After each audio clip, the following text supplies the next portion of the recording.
Shane Ricky. The question. I'm going to hear from Chris Hipkins. Mr Chairman, and I'm very pleased to take the first of what I'm sure will be many calls in this debate on the Employment Standards Legislation Bill, and particularly the section that deals with paid parental leave. And I want to strongly support all of the comments that have been made so far that support the extension of paid parental leave. And I particularly want to turn my attention to the supplementary order paper or the TypeScript amendments tabled by Sue Moroney that deal with the length of time that paid parental leave is provided for. We in New Zealand at the moment have, or as a result of this bill, will have 18 weeks of paid parental leave. That puts us on a par with Australia, but still well behind many of the countries that we would normally compare ourselves to in terms of social support provision. Now, many people might look and say, well, 18 weeks, gosh, you know, that's a significant improvement on the 12 weeks that it was when it was introduced.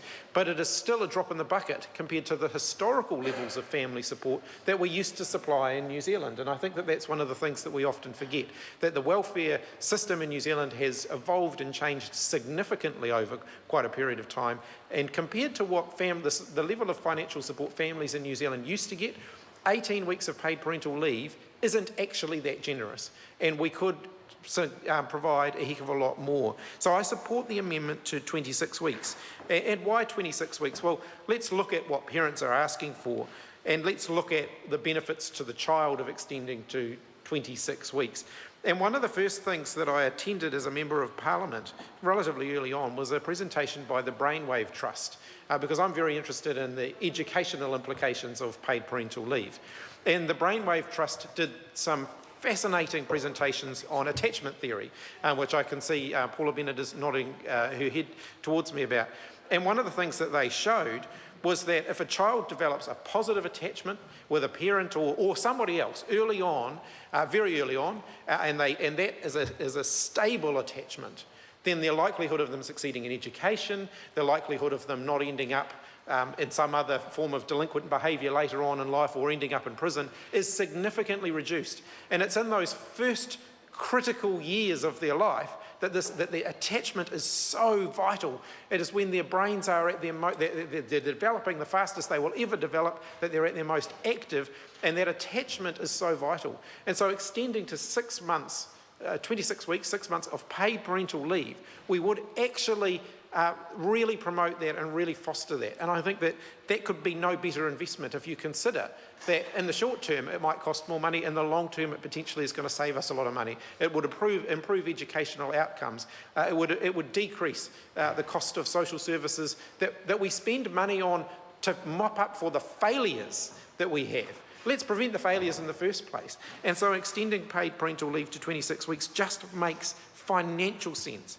Then we think about what are parents asking for and what indications are there that parents would like to spend more time with their kids. And one of the things that has interested me is the huge growth in early childhood education in the home-based area. And what that says to me is that parents are looking for something else other than wanting to put their kids in full-time, childcare centres. So I think one of the drivers behind the growth in home-based early childhood education is actually because parents would rather actually be staying at home with the kids themselves, but because of the financial decisions they have to make, they're not in a position to do so. So extending paid parental leave to 26 weeks, I think would help to address some of that. I still think 26 weeks isn't long enough. And if you look at some of the other countries, I mean, let's look at the UK, 39 weeks in the UK. Let's go to Germany, 156 weeks in Germany. When you think about it, we're talking about 18 weeks in this bill, and we're talking about a very modest increase under the proposed amendment put forward by Sue Moroney that would extend it to 26 weeks. No, it's not going to happen all at once. The amendment staggers that increase. It says that from next year we would move up to 22, and then from 2018 we would extend to 26. I think that's a very financially responsible decision. There is the fiscal headroom in the government's accounts for this, if you believe what Bill English says, where he's allowed for fiscal headroom for future spending. It could be done within the existing budget constraints. So there really isn't, in my view, a reason why we couldn't extend to 26 weeks paid parental leave when we consider the enormous benefits that might come from that. I've yet to meet a family who wouldn't like to spend more time with their kids when they're very young. So why wouldn't we do this?